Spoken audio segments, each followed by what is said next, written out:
Hello friends, সবাই কেমন আছো কমেন্ট করে জানিও।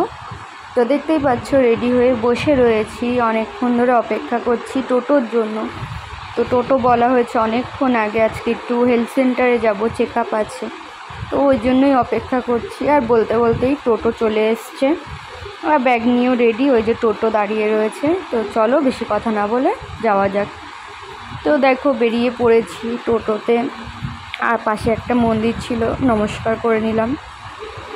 তো আজকে একটু হেলথ সেন্টারে যাবো, অন্যদিন বরই নিয়ে যায়, তো বর বাড়ি ছিল না বলতে কি একটা কাজ ছিল বলে শাশুড়িকে নিয়েই যাচ্ছি, তাই আর কি। আর দিদিরও শরীর ভালো ছিল না, যেই কারণে দিদিও যেতে পারিনি, তাই শাশুড়িকে নিয়ে আজকে গেলাম।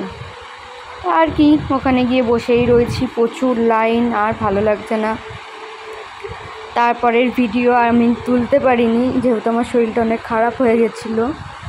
তো এরকম মিনি ব্লগ পেতে আমার চ্যানেলটাকে সাবস্ক্রাইব করে দাও। আর চলো এখনের মতো টাটা।